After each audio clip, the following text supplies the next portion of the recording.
All right, record.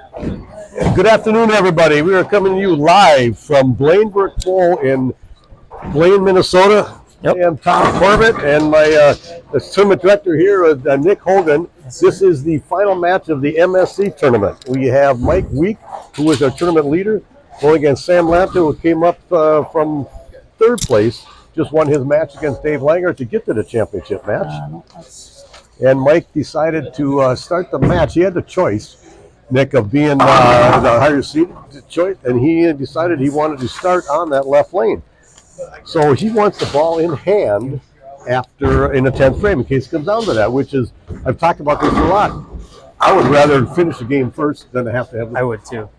But some people, he's very confident, whether it's the lane he likes better or whether it's just that he wants to have the ball in hand at the end. Right. And I agree with you. I'd rather finish first because I want the other bowler to see what they You want need. to put some pressure on the guy. And then he whiffs that 4-pin. And there's another, he does what I do. I use a spare ball, try to throw straight at the 4-pin left side.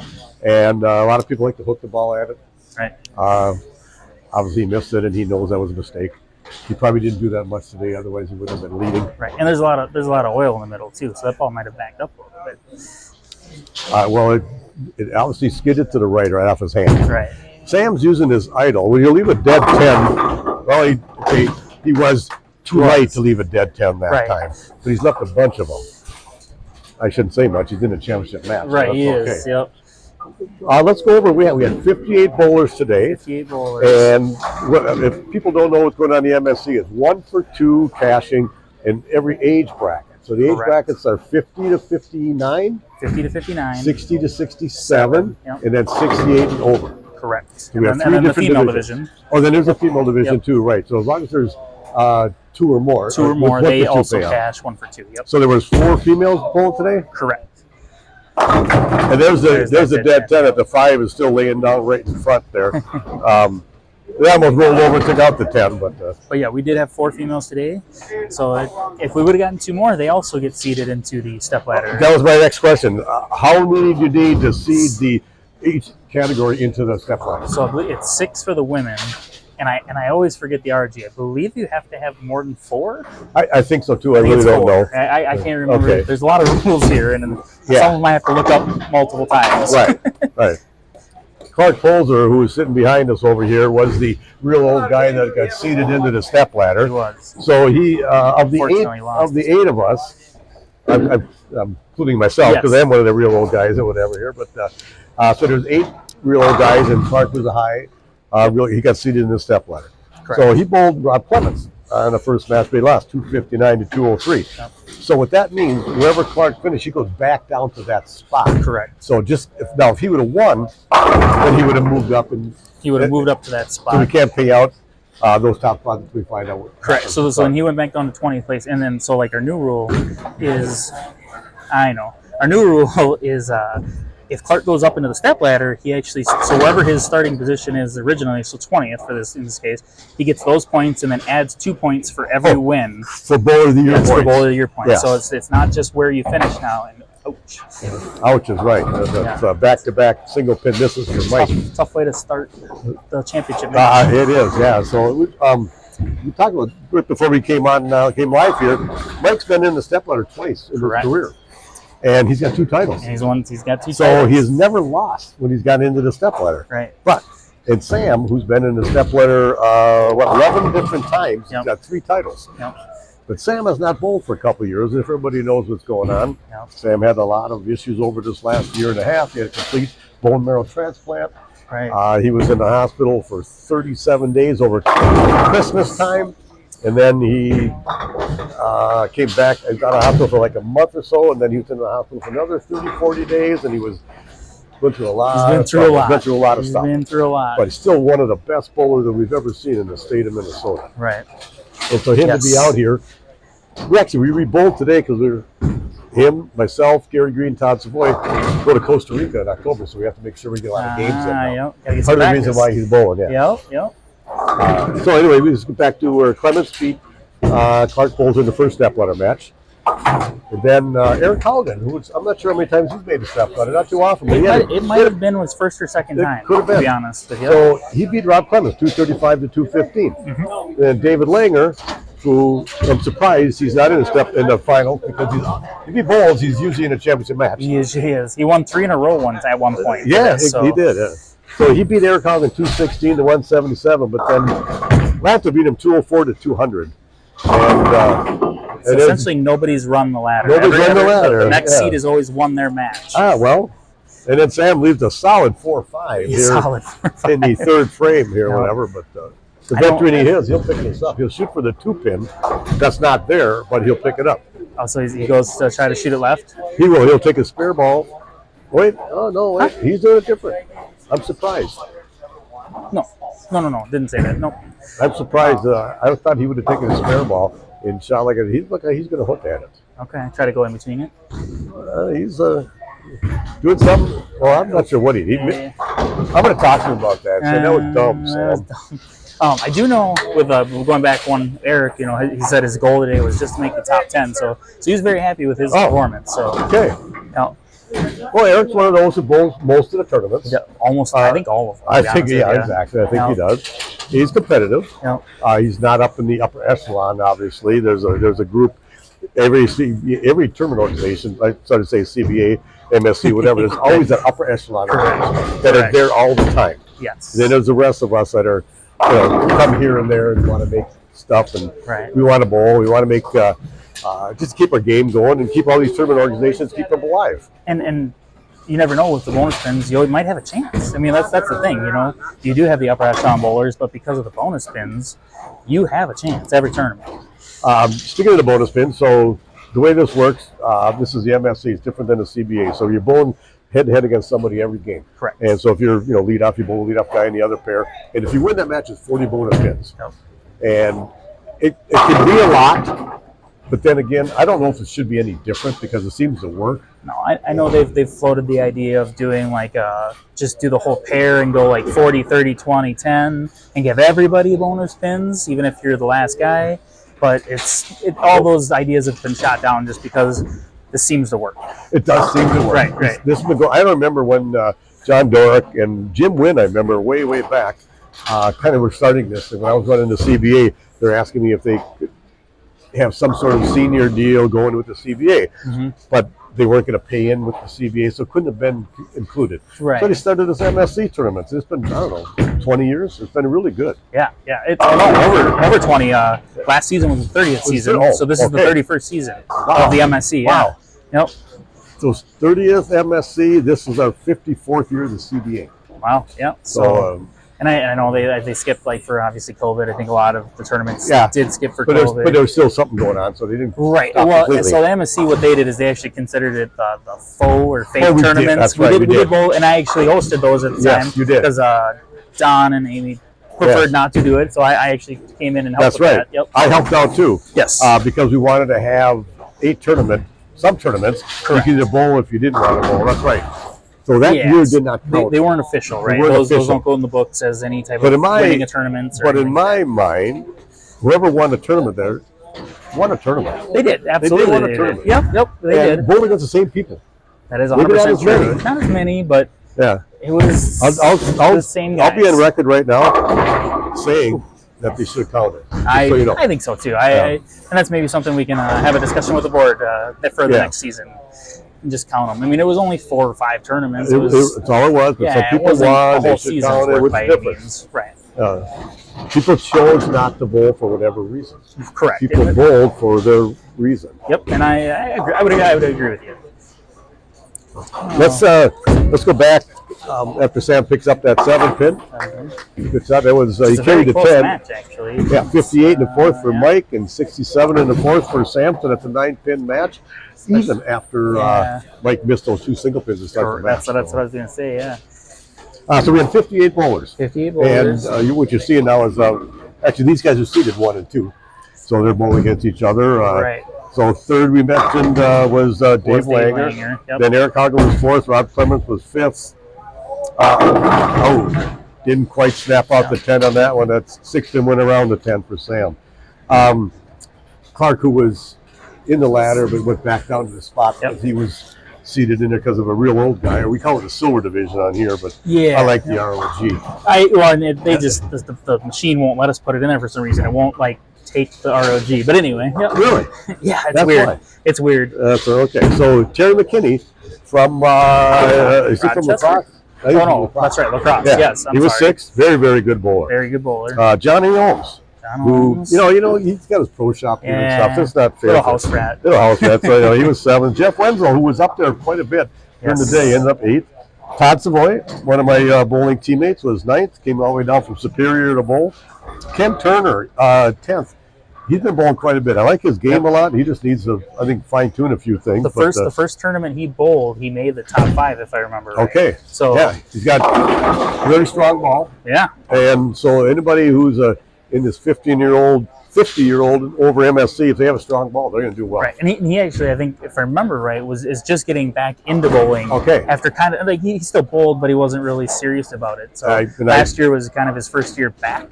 I did not know him until he might have bowled once in a while on Friday nights at Flaherty's, maybe. I think, where I've seen him before. Yeah. Sam Sylvester Jr., who just turned. This is his first tournament as an MSC bowler. I think he has 2 or 3 CBA titles. So. He was 11, so he got in there. He Dana just Wright turned 50. Just turned 50 like last 2 weeks month. ago. Yeah, like a couple weeks ago. Yeah. Dana Wright was 12th. Tim Reset 13th. Jim Winter 14th. Now he's a guy who bowls everything, tries really, really hard, and you know what? He's improving. He's improving a way lot. Better than he is 2 years ago. He's way better now than he was 2 years ago. And he's the first one to tell you that he was always in the bottom, and now he's but he never up gave and up up. and up and up. He never gave up. And that's bowling is getting better. It's practicing, Yes. Good shot by Mike there. Keeping the match close. It's still within 11 pins? Yep. 9 pins, sorry. 9 pins, yep. As long as So Sam doesn't leave another dead 10 here, which I got a feeling he's going to, especially on this white lane. And I think he's not going to try to hit the ball any harder, because if he does, it's going to go high. Right. So he's hoping that it's just soft roll, and he's going to carry that 10 pin. Right. See what he does. Ooh, he just had left the 4th arrow. And that might even be the move, is to move into that. You know something, you're right. That was a mistake. Right. Got it in, and it didn't go out and roll out. Correct. So that might even be something he found, that he sees that maybe I should keep it a little tighter. Let's see if he can drop the ball like that next time he gets on that lane. Right. I'm going to watch him on this left lane. I'm not sure how close you guys can see with the camera that we have here, but I do know he pulled that ball in the right lane. I'll see what he gets on his left lane here. He's always had a soft release, soft hand. Well, he caught all of that one. But it looks like he kept it a little more in. But he caught all of it. Right, true. Which, I mean, and with a nicer result, more flush. Exactly. He's going for his 4th MSC title. Correct. He said, I want to win. So we talked about Jim Winter, who was 14th. Tim Knudsen, who I'm not sure how many times he casts or whatever, but he's 15th, so that was good to see him there. Scott Davis was 16th. Wayne Jensen, 17th. Brian Thielen, he's always up there, 18th. Scott Prater, who just joined as well, because I think he last year he turned 50, only bowled a few tournaments, and is now going to try to bowl more. Correct. Is what I was told. I think he bowled like the Senior Masters that we had at Sundance last year, whatever. Yep, I remember seeing him there. Everybody thinks that was an MSC because me and Tony were there running. Yeah, right, exactly. Yeah. It was asking me if they had 4 tournaments in last year. That was one of my worst tournaments ever. Really? That was like 140, and they never got better. Oof. Well, a little better than 140, but I really never got better. Ooh. Oh, Mike. That's a. That was okay. It was a little high on that fork, and then he left. It was kind of wobbled a little bit, but he missed that thing by an arrow and a half. Yeah, that's a mistake you can't make, unfortunately. And so he throws his spare ball at the 4-7, and which I do also. But sometimes just let the lane hook the ball into it. Right. Today you could have done that because we bowl a lot of sports shots where either a lot of oil or dry, and you don't know what's going to happen in the middle of the lane. Right. This was easy going across the lane. This is a challenge pattern. It's not that sketchy. Right. It wasn't that tough. It was 46. It was the Johnny Petraglia 46-foot pattern. So. And usually 40-some foot patterns get easier than shorter patterns because there's more oil in the middle. Yes. And people use more aggressive stuff, not really dull, but more aggressive, and you kind of open up an area. Right. And which happens today, and so they were not unplayable whatsoever. No. But 3 single pin misses in a match. He gets his 10. You can't win that. Yeah, you can't win that way, unfortunately. And I mean, Sam, pretty much all he has to do here is stay clean. Yeah, exactly. Yeah. And he's going to have his 4th MSC title. 175 is max that Mike can have. Correct. I do know that Mike a year or so ago changed to 14-pound stuff too. Did he? Okay. Huh. I know a lot of guys are doing that. I did, Yep. and I talked to him about it also. And he went from 16 to 14. Ooh. Oh, Sam. Kept it in, but he leaves a makeable spare, luckily. That was Gets like a 6 and really 10 out, lucky yeah. break. Yes. So the difference between that one and the one he threw last time on this lane is he got it in, but he caught this one. He didn't catch the other one and just skated down. Yep, they roll. Yep, they're not rolled, skated. Yep. But anyways, yep. And then Clark Polzer was 20th, who got a chance to get up to win, even though he was 20th. Is that fair? Yeah, it is. I'm not. It is fair. It is fair. Yeah, but it keeps everybody interested. what we do is we talked about it earlier. So Clark, is it 4 or 6 ROGs to get in the step ladder? It's 4. That's what I thought. So if there are 4 or more ROGs, and that's 68 and over, the highest seeder gets seated into the step ladder. Correct. No matter where they are. No matter where they are. All 4 be at the very bottom. The top one goes to the step ladder. And if they win, they keep moving up. If they lose, they go back down to where their spot was. Well, so if they win their first match, they stay in whatever position after that. Yes. If they lose the first match, they go back down. Yes. So anything after losing the first match, they stay there. Correct. Yeah. So, and he lost his first match to Rob Clements at 250, so yep. 20th. And then Rob Downer, 21st. I mean, does he have more MSC titles than anybody, I think? It's 25. And Clark's got like 23? Yep. Something like that. 22 or 23, yep. He's always up there. So, yeah. Downer and in. We call that Downer. And I believe Downer is ROG next year, or he said, or the year after? It's not fair. No? We can't count that. I know he's getting close, is what somebody told me. Nice shot, Sam. Snapped the 10 out. Doubles in the 10 frame for Sam to win his 4th MSC title. And Mike Weeks going, why couldn't I throw those? Strike now, yeah. Just think if I wouldn't have missed those single pins, whatever. So then for today, Sam will be the only one that moves on with an extra match and won. Yeah, everybody else is yeah. So Sam Lantto, 4th Blainbrook champion. Yeah, wow. Very cool. He did tell me earlier today, because he's been practicing. Him and I went practice one time at Texas in the summer. I didn't bowl much in the summer either. You know, the hand doesn't fit the same. You don't bowl, your hand shrinks or all that, whatever. But he said today in about the 3rd game, he goes, I haven't thrown the ball this good in a long time. Awesome. That's cool. So he's finally getting back to it, whatever. So we all know how good a bowler Sam Lantto is. He's a Hall of Famer 5 times over, and a USBC Hall of Famer. So it's great to see him. Team. Yeah, it's great to see him come up and win. He's just a young 60-year-old guy, whatever. Just entering super senior. He's got a long way to go to be an ROG. Yeah. And look at him, you think he was. He's damn the youngest guy in the Lakers. Yeah, we used to call him Young Sam. Young Sam. We still do, except we got Joey Robillard and Luke Oaklander that keep our age down. So I saw Luke at the Minnesota Renaissance Festival the other day. Well, Luke grew that beard to be at the Minnesota Renaissance Festival. If you've seen him lately, he's awesome job. Oh yeah, with his beard tournament. With his beard? With his beard, yeah. He grew that beard down there, just down that long, just to be in that Minnesota Renaissance. He's so nice. He felt sorry for me, the old guy. He missed the spirit a lot. Right. That ain't going to happen again, Clark. I'll let you win once. Mike finishing was on 175. But yeah, no, funny, quick little thing. Luke stops me as I'm walking by, and he goes, "You're just going to walk by and not check out my meats?" He had a meat. He was helping somebody with a meat stand. It was awesome. Okay, all right. But yeah, so he's out there all the time. Yeah, that's it. All right, well, Nick, another good tournament. I'm really glad. This is my first one this year because I've been out all summer. A little knee issue I had, whatever, but I always pay attention to what's going on. I love these MSC tournaments. To me, it gives the CBAs obviously started in 1971, and a lot of these bowlers bowled CBAs way back. So this gives another opportunity for us older guys to bowl, and I think it's a great thing. I love it. And you doing it, and Tony, I know helped you get started or whatever, but thanks again. And absolutely. What next month is where? Next month is October 20th at Park Grove Bowl. We're going to be gone. I'm going to be gone for that one. Park Grove Bowl. But next Saturday, the 21st, is the Minnesota Senior Masters at Saxon. That is correct. Thanks, Nick. We'll see you again. Thank you. Yeah, appreciate it.